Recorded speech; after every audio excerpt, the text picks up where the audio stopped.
കർത്താവിൽ അനുഗ്രഹിക്കപ്പെട്ട സഹോദരങ്ങളെ, കർത്താവിൻ്റെ പ്രലോഭന സമയത്ത് പിശാച് കർത്താവിന് കൊടുക്കുന്ന ഒരു പരീക്ഷണം വിശുദ്ധ കുർബാന ഇല്ലാതാക്കാനുള്ള ഒരു പരീക്ഷണമാണ്. അവിടെ പിശാച് പറയുന്നു, ഇവിടെ കല്ല് യഥേഷ്ടമുണ്ടല്ലോ, ആ കല്ലിനെ അപ്പമാക്കി ഭക്ഷിക്കുക. തൻ്റെ കാര്യങ്ങൾക്ക് വേണ്ടി നിനക്ക് കിട്ടിയ സാഹചര്യങ്ങളെ വിനിയോഗിക്കുക എന്ന് പറയുന്ന ഒരാൾക്കും വിശുദ്ധ കുർബാനയുടെ ഭാഗമാകുവാനായിട്ട് കഴിയുകയില്ല. ക്രിസ്തീയ ചൈതന്യധാരയുടെ ശക്തിവിശേഷം എന്ന് പറയുന്നത് മുറിക്കപ്പെട്ട യേശുക്രിസ്തുവിൻ്റെ മുറിവുകളോട് ചേർന്ന് നിൽക്കുകയും നമ്മുടെ മുറിവുകളിൽ തിരുമുറിവിൻ്റെ അനുഗ്രഹം കാണുകയും ചെയ്യുമ്പോഴാണ്. കഷ്ടത സഹനശീലവും ആത്മധൈര്യം പ്രത്യാശയും പ്രദാനം ചെയ്യുന്നു. ഏത് സാധ്യതയും തൻ്റെ അപ്പമാക്കി മാറ്റുന്ന ഒരു വ്യക്തി സ്വാർത്ഥനായ വ്യക്തിയാണ്. ഇന്നത്തെ ഒരു കാലഘട്ടത്തിൽ നമുക്ക് ലഭിച്ചിരിക്കുന്ന അപജയവും ഇതുതന്നെയാണ്. എന്തിനേയും നമ്മുടെ സ്വന്തം കാര്യങ്ങൾക്ക് വേണ്ടി മാത്രം വിനിയോഗിക്കുക എന്നുള്ള തലത്തിലേക്ക് നമ്മൾ താഴ്ന്നു പോകുമ്പോൾ അവിടെ ക്രിസ്തീയതയുടെ ആത്മീയ മനുഷ്യൻ്റെ ഔന്നത്യത്തിലേക്ക് ഉയരുവാൻ കഴിയാതെ പോകുന്നു. അവിടെ സാത്താനോട് കർത്താവ് അരുളി ചെയ്യുന്ന മനുഷ്യൻ അപ്പം കൊണ്ട് മാത്രമല്ല ജീവിക്കുന്നത്, ദൈവത്തിൻ്റെ വചനങ്ങൾ കൊണ്ടുകൂടിയാണ്. വചനത്തിന് ശരീരം കൊടുത്ത, വചനത്തിന് മനസ്സർപ്പിച്ച, വചനത്തിന് ജീവിതം കൊടുത്ത ഒരമ്മയാണ് പരിശുദ്ധ കന്യാമറിയം. ഇതാ ഞാൻ കർത്താവിന് ദാസി എന്നരുളി ചെയ്ത പരിശുദ്ധ മാതാവ്. ആ പരിശുദ്ധ മാതാവിനായിട്ടാണ് കർത്താവ് തൻ്റെ ആദ്യത്തെ അത്ഭുതം മാറ്റിവെക്കുന്നത്.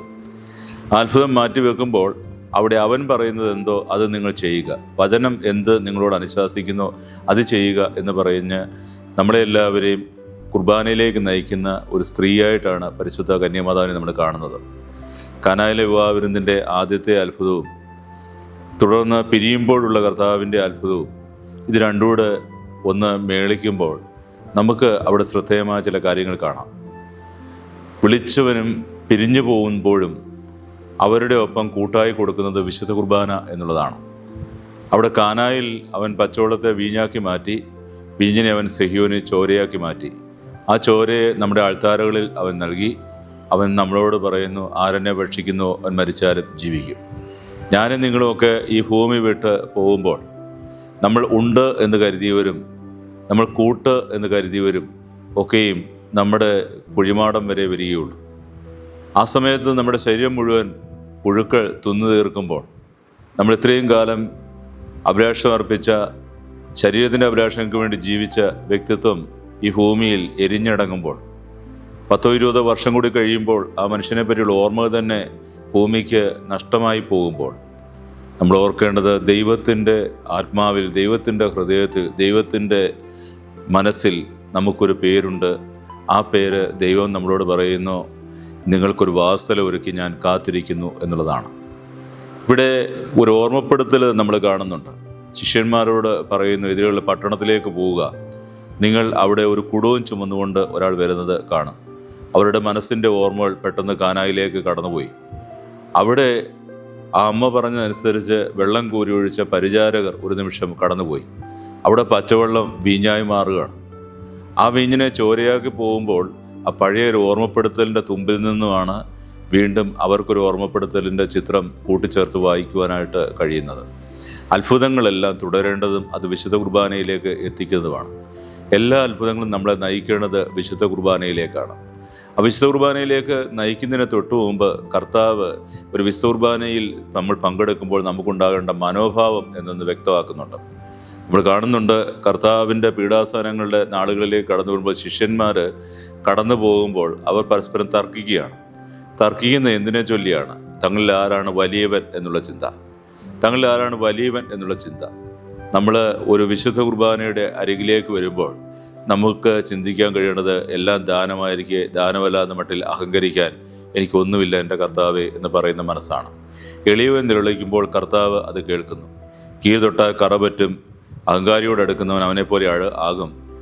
അഹങ്കാരം ദൈവത്തെയും മനുഷ്യനെയും വെറുപ്പിക്കുന്നുവെന്ന് വേദപുസ്തകം നമ്മളോട് പറയുന്നുണ്ട്. അപ്പോൾ കർത്താവ് ഈ അഹങ്കാരത്തിൻ്റെ ഭാഷ്യം എൻ്റെ യാഗപീഠങ്ങളിൽ, എൻ്റെ ബലിവേദിയിൽ ഒരിക്കലും ഉതകുകയില്ല എന്ന് കർത്താവ് പറയുന്നുണ്ട്. ഇന്നത്തെ നമ്മുടെ ഒരു കാലഘട്ടത്തിലെ ഏറ്റവും വലിയ വേദനാജനകമായ സംഭവം ഇത് തന്നെയാണ്. നമുക്ക് ആർക്കും ആരുടെയും മുമ്പിൽ താഴുവാനായിട്ട് കഴിയുന്നില്ല. നമ്മുടെ ദേവാലയങ്ങളിലുള്ള ആൾത്താരകളിലുള്ള പിടിവലികളും വഴക്കുകളും പ്രശ്നങ്ങളും എല്ലാം ഇത് തന്നെയല്ലേ എന്ന് നമ്മൾ ചിന്തിച്ച് നോക്കുക. നമ്മൾ നാക്കുകൊണ്ട് കർത്താവിൻ്റെ സമാധാനം ആശംസിക്കുന്നു, കർത്താവിൻ്റെ എളിമയെപ്പറ്റി പറയുന്നു, എല്ലാം നമ്മൾ ചെയ്യുന്നു. പക്ഷേ നമ്മുടെ ജീവിതയാത്രയിൽ ഇതിനെ നമുക്ക് അനുവർത്തിക്കാൻ കഴിയുന്നുണ്ടോ എന്ന് നമ്മൾ ചിന്തിക്കേണ്ടത് കാര്യമാണ്.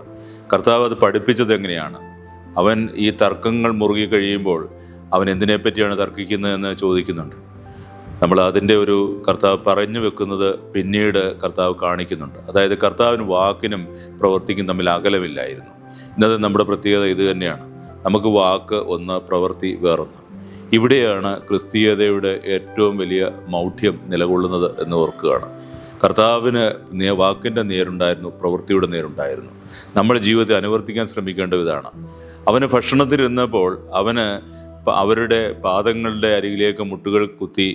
അക്കാലത്തെ അടിമകളുടെ പ്രത്യേകതയായിരുന്നു വരുന്നയാളിൻ്റെ പാദം കഴുകുക. നമുക്കറിയാം, മണലാരണ്യമായ പ്രദേശമാണ്. അതുവഴി നടന്നു വരുന്ന ഒരാൾ നടന്നു വരുമ്പോൾ കാലിലെല്ലാം പൊടിയായിരിക്കും. അപ്പോൾ വീട്ടിലേക്ക് വരുമ്പോൾ പരിചാരകൻ്റെ കടമയാണ് അവൻ്റെ പാദത്തിൽ വെള്ളമൊഴിച്ച് കഴിയതിന് ശേഷം തുണി കൊണ്ട് പാദം തുടയ്ക്കുക എന്നുള്ളത്. കർത്താവ് അവരുടെ ഇടയിൽ, ശിഷ്യന്മാരുടെ ഇടയിൽ ഇങ്ങനെ ചെയ്യുന്നു. ആ സമയത്ത് നമുക്ക് മനസ്സുകൊണ്ട് ഒരു കവിതയുടെ ശലകങ്ങളിലേക്കൊന്ന് കൂട്ടിച്ചേർത്ത് വായിക്കുകയാണെങ്കിൽ നമുക്ക് കാണാൻ കഴിയും, ഒറ്റിക്കൊടുക്കുന്ന യൂദാസിൻ്റെ പാദം കഴുകുമ്പോൾ കർത്താവ് മനസ്സുകൊണ്ട് പറയുന്നതാണ്, എന്നെ ഒറ്റിക്കൊടുക്കുവാൻ യൂദാസെ നീ ഏറെ ഓടേണ്ടതല്ലേ, അതുകൊണ്ട് ഈ പാദങ്ങൾ ഞാനൊന്ന് കഴുകി ചുംബിച്ചോട്ടെ എന്ന് പറഞ്ഞുകൊണ്ട് ഒറ്റിക്കൊടുക്കുന്നവൻ്റെ പാദം കഴുകുന്ന കർത്താവ്. കുറച്ചുകൂടി കഴിയുമ്പോൾ അവൻ നാവിലേക്ക് വിശുദ്ധമായ കുർബാന, തൻ്റെ തിരുശരീരക്തമാകുന്ന കുർബാന സമർപ്പിക്കുമ്പോൾ പത്രോസിനോട് അറിഞ്ഞുകൊണ്ടോ അറിയാതെയോ അവിടുന്ന് പറയുന്ന ഒരു വാക്കുണ്ട്. ഒരു അന്തരാർത്ഥത്തിൽ നമ്മൾ നോക്കുകയാണെങ്കിൽ, ആലങ്കാരിക ഉക്തിയിൽ പറയുകയാണെങ്കിൽ നമുക്കതിനെ ഇങ്ങനെ വ്യാഖ്യാനിക്കാം: തള്ളിപ്പറയേണ്ട നാവിന് നിനക്ക് ശക്തി വേണ്ടേ പത്രോസെ, നീ സ്വീകരിക്കുക എൻ്റെ ശരീരം. തള്ളിപ്പറയുന്നവനും ഒറ്റ കൊടുക്കുന്നവനും എല്ലാം തന്നെ കൊടുക്കുന്നവനാണ് കർത്താവ്. ചാനൽ ചർച്ചകളിലും ഒക്കെയും നിരന്തരം നിന്നുകൊണ്ട് യേശുക്രിസ്തുവിനെ വിചാരണ ചെയ്യുന്നവരും അവനെ വിധിക്കുന്നവരും ഒക്കെ ഓർക്കേണ്ടതാണ്, 30 വെള്ളിക്കാശിൻ്റെ കിലുക്കത്തിൻ്റെ മുമ്പിൽ ദൈവത്തിൻ്റെ സ്നേഹം നിൻ്റെ ജീവിതത്തിൽ നിനക്ക് അസ്തമിച്ചു പോയോ? യേശുക്രിസ്തുവിൻ്റെ സ്നേഹത്തെ നീ ഒറ്റുകൊടുത്തുവോ എന്ന് ചിന്തിക്കേണ്ടത് അത്യാവശ്യമാണ്. അപ്പോൾ നമ്മുടെ ജീവിതയാത്രയിൽ കർത്താവ് അവിടെ കാണുന്നുണ്ട്. പെസഹ കുഞ്ഞാടായിട്ട് കർത്താവ് തന്നെ മാറുകയാണ്. നമ്മളവിടെ നമുക്കറിയാം, ഒരേ സമയം ഒരു ഓർമ്മപ്പെടുത്തലാണ്, ഒരേ സമയം അതിനൊരു പുതുമ കൈവരുന്നുമുണ്ട്. പഴയ നിയമത്തിൽ കട്ടിളപ്പടിയിൽ കുഞ്ഞാടിൻ്റെ രക്തം തളിക്കപ്പെട്ടു. അങ്ങനെ ഇസ്രായേൽ ജനം രക്ഷപ്പെട്ടു. അവർ ഈ മിസ്രൈം നാട്ടിലേക്ക്. അവിടെ ആ പെസഹായുടെ ഭക്ഷണത്തിൽ ഏറ്റവും ഇമ്പോർട്ടൻ്റ് ആയിട്ടുള്ള ഒരു കാര്യമാണ് ഈ പെസഹ കുഞ്ഞാട്. പക്ഷേ ഇവിടെ കർത്താവ് അപ്പം എടുക്കുന്നുണ്ട്, വീഞ്ഞെടുക്കുന്നുണ്ട്, ഇതിൻ്റെ ശരീരം ഇതിൻ്റെ രക്തം എന്ന് പറയുന്നുണ്ട്. അവിടെ പെസഹ കുഞ്ഞാടായിട്ട് കാണുന്നില്ല. കാരണം നിത്യ കുഞ്ഞാടായ യേശു ക്രിസ്തു ബലിവസ്തുവും ബലിയർപ്പകനുമായിട്ട് കർത്താവ് തന്നെ മാറുകയാണ്. പ്രിയപ്പെട്ട വിശ്വാസികളെ, പ്രിയപ്പെട്ട സഹോദരങ്ങളെ, നമ്മുടെ ജീവിതയാത്രയിൽ ഈ വിശുദ്ധമായ കുർബാന സ്വീകരിക്കുമ്പോൾ നമ്മൾ കുർബാന ഒരു അത്ഭുതം, ഞാൻ പറഞ്ഞു ആദ്യത്തെ അത്ഭുതം കാനായിലെ അത്ഭുതം, ഈ അത്ഭുതത്തിൽ തുടങ്ങി വിശുർബാനെ ഒരു അത്ഭുതമായിട്ട് ദൈവം തൻ്റെ ശരീരം നൽകുന്ന ഒരു അത്ഭുതമായിട്ട് മാറുന്നു. തുടർന്ന് ഈ സെഹിയോനിൽ തന്നെയാണ് ശിഷ്യന്മാർ സംഗമിക്കുന്ന പരിശുദ്ധാത്മാവിനെ സ്വീകരിക്കുവാൻ.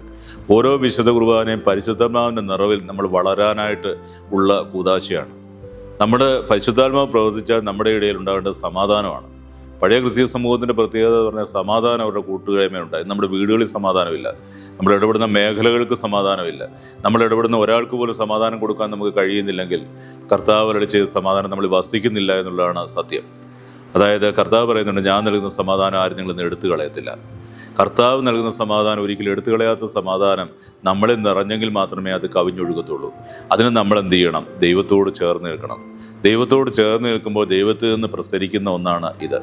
ചൂടുള്ള ഒരു വസ്തുവിലേക്ക് ഒരു വസ്തു ചേർത്ത് വെക്കുമ്പോൾ അത് ചൂടുള്ളതായിട്ട് മാറുന്നു. നമുക്കറിയാം, നമ്മുടെ ധൂവക്കുറ്റിയിൽ കനൽക്കട്ടയായിട്ട് മാറുന്നുണ്ട്. കനലുമായിട്ടുള്ള സംസർഗമാണ്. അതുപോലെ പരിശുദ്ധാത്മാവുള്ള സംസർഗമാണ് ദൈവത്തിൻ്റെ കനലാക്കി നമ്മളെ മാറ്റുന്നത്. നമ്മുടെ ജീവിതയാത്രയിൽ എപ്പോഴും യേശുക്രിസ്തുവിലേക്ക് ചേർന്ന് നിൽക്കുമ്പോൾ നമ്മുടെ ജീവിതത്തിൽ ഉണ്ടാകുന്ന മാറ്റം, വിശുദ്ധ കുർബാന സ്വീകരിച്ച എൻ്റെ നാവിലും ചിന്തയിലും വാക്കിലും പ്രവൃത്തിയിലും എല്ലാം വിശുദ്ധ കുർബാന മണക്കുന്ന ഒരു ജീവിതത്തിൻ്റെ സന്നിവേശം ഉണ്ടായിരിക്കണം. നമുക്ക് ഈ വിശുദ്ധമായ ദിനത്തിൽ ദൈവകരുണയെ നമ്മളെ സമർപ്പിച്ചുകൊണ്ട്, എൻ്റെ ദൈവമേ, നിൻ്റെ നാൾ വഴികളിൽ നീ പഠിപ്പിച്ച അത്ഭുതങ്ങൾ ഓരോന്നും, നീ നൽകിയ അത്ഭുതങ്ങൾ ഓരോന്നും ഞങ്ങളുടെ ജീവിതത്തിൻ്റെ അത്ഭുതങ്ങളാക്കി മാറ്റി ഈ വിശുദ്ധ കുർബാനയുടെ മുമ്പിൽ നിന്നുകൊണ്ട് നിൻ്റെ തിരുശരീരവും തിരുരക്തവും സ്വീകരിക്കുമ്പോൾ ഹൃദയമുരുകി എളിമയുടെ ഭാവത്തോടുകൂടി ആയിരുന്നുകൊണ്ട്, ഒരു ദേവാലയത്തിലായിരിക്കുമ്പോൾ എന്നിലെ അഹം എന്നുള്ള ഭാവം ഒട്ടുമില്ലാതെയായി, എല്ലാം ദാനമായിരിക്കെ ദാനമല്ലാത്ത മട്ടിൽ അഹങ്കരിക്കാൻ എനിക്കൊന്നുമില്ല എന്നുള്ള ചിന്തയോടെ കർത്താവിൻ്റെ തിരുശരീര രക്തങ്ങൾ സ്വീകരിച്ച് ഞാൻ ഇറങ്ങിടുന്ന സമൂഹത്തിലേക്ക് ദൈവത്തിൻ്റെ ചൈതന്യം കൊടുക്കുവാൻ, ഒരു വിശുദ്ധ കുർബാനയായി മാറുവാൻ തമ്പുരാൻ്റെ കാരുണ്യവും കൃപയും ഞങ്ങൾക്ക് കോട്ടയാകണമേ എന്ന് ദൈവസ്ഥനെ ഞങ്ങൾ പ്രാർത്ഥിക്കുമ്പോൾ, ഏഴമ്പുഴുക്കളുമാടി ഞങ്ങളുടെ കുറവുള്ള പ്രാർത്ഥനകളെ തമ്പുരാനെ അങ്ങ് മാനിക്കണമേ. അമ്മേ, മാതാവേ, കുർബാനയുടെ സ്ത്രീയായ അമ്മേ, ഞങ്ങൾക്ക് വേണ്ടി പ്രാർത്ഥിക്കണമേ.